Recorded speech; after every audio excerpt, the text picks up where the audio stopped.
Hello everyone, welcome to English Manzil. तो आज है 2 जुलाई। तो चलिए 2 जुलाई के CHSL पेपर के ऑल शिफ्ट के हम एनालिसिस करते हैं इंग्लिश सेक्शन का। आज भी कोई ज़्यादा बदलाव नहीं देखने को मिला है। ठीक है, जैसा कि 1 जुलाई को पहले दिन क्वेश्चन का लेवल था उसी टाइप का आज भी है। जिनकी तैयारी बहुत अच्छी थी उनका तो कहना है कि पेपर इजी था, हलवा गया है एकदम। लेकिन बिगनर के लिए दिक्कत आ सकती है। लेकिन मैं बता दूं कि आपको कोई पैटर्न और सिलेबस में चेंजेस नहीं है। प्रीवियस डे के अकॉर्डिंग ही उसी तरह की चीज़ें पूछे गए जैसा कि पहला दिन पूछा गया था। ठीक है, प्रीवियस से रिपीट कर रहे हैं। हाँ, एक चीज़ बस यही ज़्यादा दोनों दिन में कॉमन है कि वोकैबलरी के वेटेज आपके ज़्यादा हैं as compare to previous year में। ठीक है, वोकैबलरी की वेटेज ज़्यादा है, मतलब सिनोनिम एंटोनिम ज़्यादा पूछ रहे, 2-3 तो ही रहे हैं। और आपको ग्रामर में तो बस पड़ी हुई चीज़ है ये, तो वोकेबलरी को ही फटाफट देख लेते हैं क्या क्या पूछा गया है।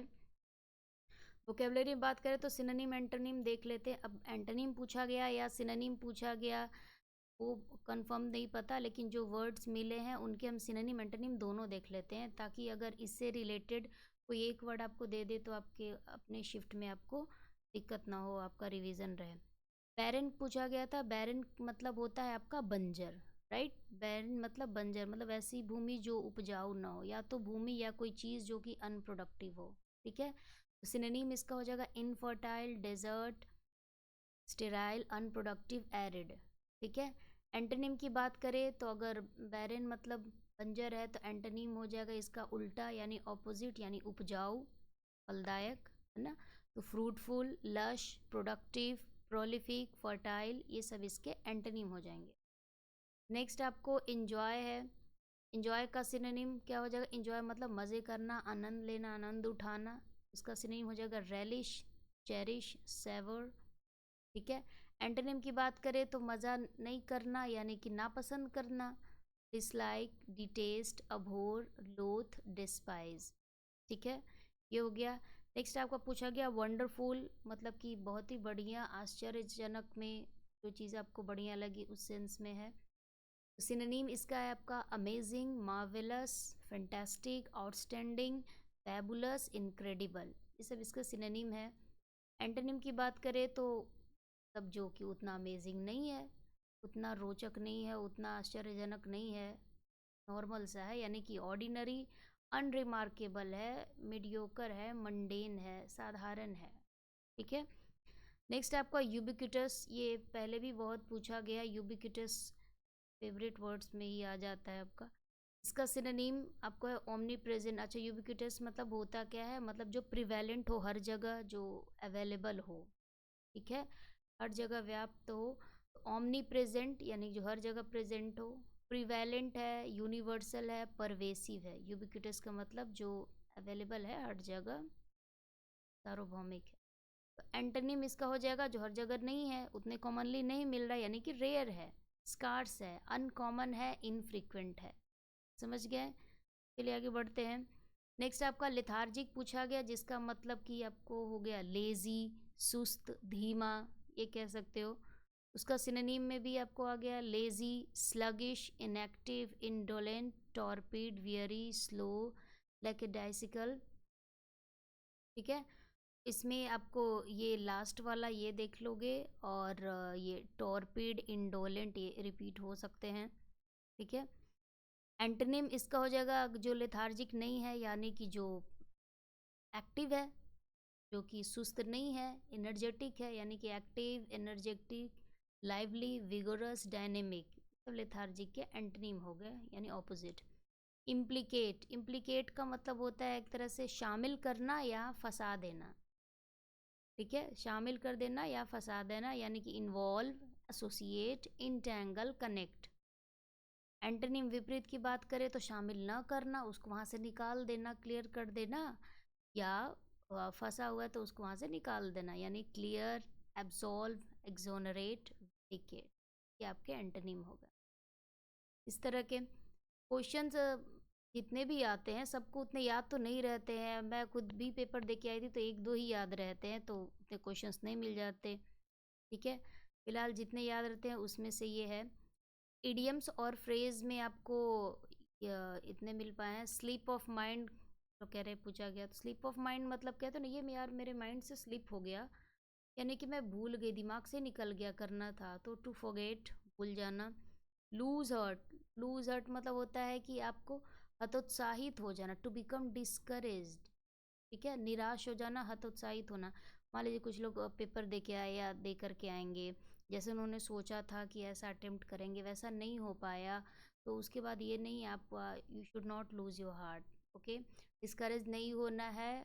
फर्स्ट अटेम्प्ट है तो ये ज़रूरी नहीं कि आपको इस बार ही हो जाए। ठीक है, अगली बार फिर दुगनी तैयारी से जाएंगे। इसमें नहीं हुआ, सीजीएल में होगा। डॉग ईट्स डॉग, ये भी पूछा गया। ये इसका मतलब होता है फियर्स कंपटीशन, मतलब कि एक तरह का ऐसा कंपटीशन, यानी कि क्या कह सकते हो उसको, ये बोले तो कंपटी यानी प्रतियोगिता, जिसमें कि एक दूसरे को मतलब कुचल करके आगे निकल जाओ, या इतना ये को गला रेत प्रतियोगिता है कि अपने एडवांटेज के लिए किसी को भी हार्म कर सकते हैं। ठीक है, बस अपने तक पहुंचना है, अपने टारगेट तक, तो उसके लिए किसी को भी हार्म कर सकते।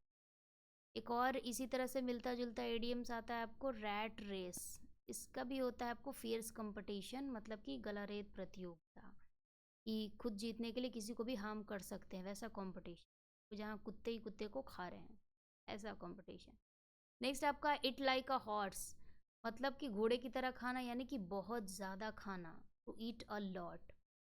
एक पीने से रिलेटेड भी आपको इडियम इस तरह का होता है, उसका होता है ड्रिंक लाइक अ फिश। वह ईट लाइक अ हॉर्स, और एक होता है ड्रिंक लाइक अ फिश। इसका मतलब होता है बहुत अधिक पीना, to drink a lot, right. वह टू ईट अ लॉट, ये है टू ड्रिंक अ लॉट, बहुत ज़्यादा पीना। ये थे आपके idioms, phrases, synonym. Spelling error की बात करें तो स्टेशनरी का स्पेलिंग पूछा गया। आप देखिए ARY वाला भी सही होता है, ERY वाला भी सही होता है। ई हो गया आपको ये राइटिंग एलिमेंट्स, जो कि स्टेशनरी की दुकान से पेन, डायरी और लिखने की सारी सामग्रियाँ वो, और ये स्टेशनरी मतलब कि फिक्स्ड ऑब्जेक्ट, मतलब कि स्थिर है, रेस्ट में है, मूव नहीं कर रहा, मोशन में नहीं। ये दोनों स्पेलिंग सही है। कहीं और पे कुछ T या ON का गलती पूछा गया होगा। नेक्स्ट आपका है इंक्लूसिव पूछा गया, इल्यूजन पूछा गया। वन वर्ड की बात करें तो वन वर्ड का ये थोड़ा सा नया देखने को मिल रहा है कि वन वर्ड का वेटेज थोड़ा कम है, एक पूछा जा रहा है या वो भी नहीं पूछा जा रहा है। तो पहली बार वन वर्ड का वेटेज इतना कम दिया गया है, पहले आते थे 2-3 आ जाते थे, और अब एक आ रहे एक नहीं आ रहे। रीज़न ये भी हो सकता है कि आपको पूरे वोकेबलरी में वन वर्ड को याद करना थोड़ा ईजी हो जाता है बाकी के कंपेयर में। इसको हटा करके उस नए वेंडर ने आपको सिनोनिम एंटोनिम उसके लेवल बढ़ा दिए हैं। तो मतलब आप जो अपकमिंग शिफ्ट वाले स्टूडेंट हैं उनको ये मत समझिए कि मुझे इसको छोड़ ही देना है, या जो पढ़ना आपको सारे है, ठीक है ना, सारे टॉपिक्स पढ़ लेना। ज़रूरी नहीं कि अभी नहीं आ रहा है तो आपके शिफ्ट में नहीं आए, हो सकता है आपके शिफ्ट में भी 1-2 आ जाए। ठीक है, ग्रामर की बात करें तो वही सेम चीज़ें, आपको एरर आ रही है 2-3 क्वेश्चंस, सेंटेंस इंप्रूवमेंट से भी, फिलर से भी। और इन सब में क्या कॉमन है, तो आपको 2 चैप्टर ये मोस्ट इम्पॉर्टेंट, टेंस और सब्जेक्ट वर्ब अग्रीमेंट। आने वाली शिफ्टों में जिनका पेपर है उनसे बस यही रिक्वेस्ट है कि आप ज़्यादा से ज़्यादा ग्रामर के रूल्स रिवाइज करके जाएं। ठीक है, और एनालिसिस देखने के बाद भी आपका जो प्रीवियस ईयर का यदि आपने सिनोनिम रिवाइज किया है या आपने मॉक टेस्ट लगाया है तो आपका एक जगह लिखा हुआ है, तो उसको बस सिनोनिम रिवाइज कीजिए। एंटोनिम ज़्यादा पढ़ने की ज़रूरत नहीं है, सिनोनिम याद रहेगा आपको तो आपको एंटोनिम भी हो जाएगा। ग्रामर में आपको ज़्यादा 2 चैप्टर को अच्छे से रिवाइज करके जाएगा, ये टेंस और सब्जेक्ट वर्ब अग्रीमेंट, क्योंकि ये दोनों हो जाएगा तो आपका मैक्सिमम एरर के क्वेश्चंस हो जाएंगे। सेंटेंस इंप्रूवमेंट भी देखिए, प्रेपोजिशन इसको भी पढ़ के जाना है, मतलब पूरी ग्रामर तो पढ़नी ही है। पिलर्स, पिलर्स एक पूछा जा रहा है फ्रेजल वर्ब से। फ्रेजल वर्ब अभी चल रहा है कॉमन, एक कॉल से रिलेटेड कल 2 जुलाई को पूछा गया। कॉल का मैंने कुछ यहाँ पे लिख दिया एग्जाम्पल्स की, किस तरह के फ्रेजल वर्ब होते हैं कॉल से रिलेटेड। कॉल ऑफ का मतलब था टू कैंसिल, यानी स्थगित कर देना, पोस्टपोन कर देना। कॉल अप का मतलब होता है किसी को फ़ोन करना। कॉल फॉर मतलब किसी चीज़ की मांग करना, डिमांड और आस्क फॉर। कॉल ऑन का मतलब होता है किसी से जा कर के मिलना या किसी को कहना कुछ करने के लिए। ठीक है, कॉल अपॉन का मतलब होता है किसी से फॉर्मली आस्क करना कुछ कहने के लिए। तो फ्रेंड से कह रहे हो कि ये यार ये कह दो, तो वो फॉर्मली नहीं हो गया, वो तो इनफॉर्मल तरीका हो गया। इनफॉर्मली मान लीजिए कोई नेता, कोई प्रशासन या कोई भी लीडर जनता से अपील कर रहे हैं ये चीज़ करने को या भरने को, तो जो कि फॉर्मल रूप में है रूल के अकॉर्डिंग, तो वो कॉल अपॉन हो गया। ये वॉइस और नरेशन की बात करें तो एक एक पूछ रहे हैं, या किसी शिफ्टों में तो ये पूछे ही नहीं जा रहे हैं। ठीक है। कॉम्प्रिहेंशन वही PQRS में भी वही एक पूछा गया, किसी शिफ्ट में ये नहीं पूछा गया। क्लोज टेस्ट तो वही नॉर्मल है कि 5 क्वेश्चन ये आ ही रहे हैं, इसको आप बदल नहीं सकते। तो ओवरऑल आप क्या देख रहे हो कि कुछ नया नहीं है, जैसे जो पूछा जाता है वैसा ही पूछा जा रहा है। ठीक है। तो आप एनालिसिस पे ज़्यादा टाइम अपना वेस्ट ना करें। ठीक है। उससे ज़्यादा बेटर है कि आप खुद रिवाइज करें। देखिए, अब आगे से ये एनालिसिस का वीडियो मैं भी अब नहीं डालूंगी, क्योंकि शुरुआत के 1-2 दिन देखने थे कि नया वेंडर है तो क्या सिस्टम में चेंज कुछ आया है कि नहीं। तो हमने 1-2 दिन में देख लिया कि हाँ क्या क्या चीज़ें आ रही है, आपने भी देख लिया। अब आपको ज़्यादा से ज़्यादा टाइम खुद पे देना रिवीजन करने में। ठीक है। हाँ, अगर कुछ नया पूछा जाता है इंग्लिश सेक्शन में जो कि अब तक नहीं पूछा गया इसी वेंडर के द्वारा, तो वो मैं अपडेट कर दूंगी आपको वीडियोस डाल करके। ठीक है ना, कि हाँ ये चीज़ें पूछी गई जो कि पहले नहीं पूछी गई थी। अदरवाइज जो कि कॉमन यही चीज़ें हैं, तो आप वही कीजिए। कुछ लोग बहुत अच्छे से कर तो पा रहे हैं, लेकिन कुछ कुछ का कंप्लेन ये है कि कंप्लेन क्या करूं, मतलब उनका कहना ये है कि हमारा हो नहीं पाया ये टाइम मैनेज। ठीक है ना। तो टाइम मैनेज में सबको दिक्कत आ रही है कि क्वेश्चंस आते हुए छूट गए। ठीक है। तो अपकमिंग शिफ्ट वालों से मेरी रिक्वेस्ट है कि आप ज़रा टाइम मैनेज का ध्यान रखें, रैदर देन आप ज़्यादा से ज़्यादा नया कुछ पढ़ने के बजाय। ठीक है। मान लीजिए परसों आपका पेपर है, तो आपको आज एक मॉक देने चाहिए। मैं पेपर के जस्ट एक दिन पहले की बात नहीं कर रही हूँ, डे बिफोर यस्टरडे से परसों पेपर है तो आप आज मॉक टेस्ट दो, और उस तरह से दो यानी कि आप जैसे एग्जामिनेशन हॉल में बैठे हैं, चाहे फ़ोन या लैपटॉप कहीं भी दीजिए, लैपटॉप पे दे तो और बेटर है, ताकि माउस ये सब की स्पीड भी आपको पता चलेगी। टाइम मैनेज आप करके देखिए कि आपको स्किप करने की टेंडेंसी सबसे पहले आनी चाहिए। स्किप करने की स्ट्रेटजी की मतलब भगा भगा के क्वेश्चंस को पढ़ते जाना है। अटेम्प्ट करने के मेथड आपको मालूम ही होंगे कि पहले आपको जीएस करना है, फिर इंग्लिश करना है, फिर रीजनिंग करना है, फिर मैथ्स करना है, जो कि बेसिक नॉर्मल होता है और ये बेस्ट होता है। मान लीजिए इस तरह से कुछ लोग नहीं कर रहे हो और उसके बावजूद कह रहे हो कि मेरे मॉक में स्कोर अच्छे आ रहे हैं, मैं तो ऐसे नहीं करूँगा, तो फॉर श्योर आप जाइए इसी स्ट्रेटजी के साथ, अपने स्ट्रेटजी के साथ। मैं चेंज करने को नहीं बोलूँगी, क्योंकि लास्ट मिनट पे कुछ आपको इस तरह से चेंजेस नहीं करने हैं। राइट।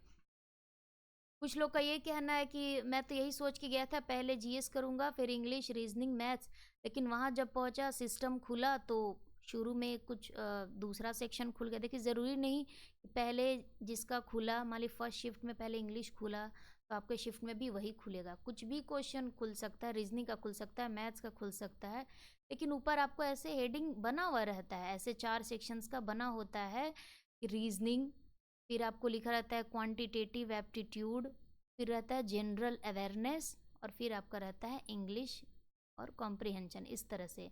तो आप क्लिक करके कोई भी सेक्शंस पहले खोल सकते हो। ये मत समझिए कि कहीं क्लिक कर देंगे तो बंद हो जाएगा सिस्टम, या ऐसा कुछ नहीं, डरना नहीं है। क्वेश्चन जैसे ही खुले आपकी स्ट्रेटजी जो भी है आपको उसी अकॉर्डिंग करना है। सबसे पहले आपको जीएस ही करना है, क्योंकि इसमें देखिए कैलकुलेशंस वगैरह कुछ नहीं होते, या तो आता है या नहीं आता है। पढ़ना है, टिक करना है, पढ़ना है, टिक करना है, दोबारा इस पर घूम के नहीं आना। 5 मिनट में जीएस को निपटा देना है। राइट। 5 मिनट, ये तो ज़्यादा ही मैंने बोले, 3-4 तक को हो जाएंगे, लेकिन फिर भी 5 मिनट मान के चलती हूँ। उसके बाद इंग्लिश, इसमें भी छोड़ने लायक सवाल नहीं होते हैं कि बाद में आएंगे इसको और देखेंगे, क्योंकि पैसेज आपके आ नहीं रहे, ज़्यादा से ज़्यादा कॉम्प्रिहेंशन में क्लोज टेस्ट आ रहे हैं, और वो भी आपको उसी टाइम में बना देना है। तो इंग्लिश की बात करें तो 10 मिनट आपको इसमें देना है। ठीक है। 7-8 मिनट में अच्छे का हो जाता है, लेकिन जिनका इंग्लिश बैकग्राउंड नहीं रहा तो वो ज़्यादा से ज़्यादा 10 मिनट दें। उसके बाद बच जाएंगे आपके पास 45 मिनट, तो 45 मिनट में आपको 15 मिनट रीजनिंग में देने हैं, और लास्ट के 30 मिनट्स आपको मैथ्स के लिए बचा ले। अब यहाँ इतना होने के बाद स्टूडेंट यहाँ थोड़ा फंसते हैं, क्योंकि रीजनिंग में उन्हें ना थोड़ी सी लालच आ जाती है कि ये वाला क्वेश्चन तो हो ही जाएगा, उससे इमोशनली ऐसे अटैच्ड हो जाते हैं कि नहीं नहीं इसको बनाए बिना तो वो हटेंगे ही नहीं। तो वहाँ ये चीज़ नहीं करना है और अपने गट फीलिंग पे नहीं लेनी चीज़ें कि अरे ये तो हम क्लास में बनाते थे, यहाँ क्यों नहीं बन रहा। एक बात को, ये सच को समझ लीजिए कि जीएस का अगर एक क्वेश्चन आपको 2 नंबर का है तो मैथ्स का भी एक क्वेश्चन आपको 2 ही नंबर का है, राइट?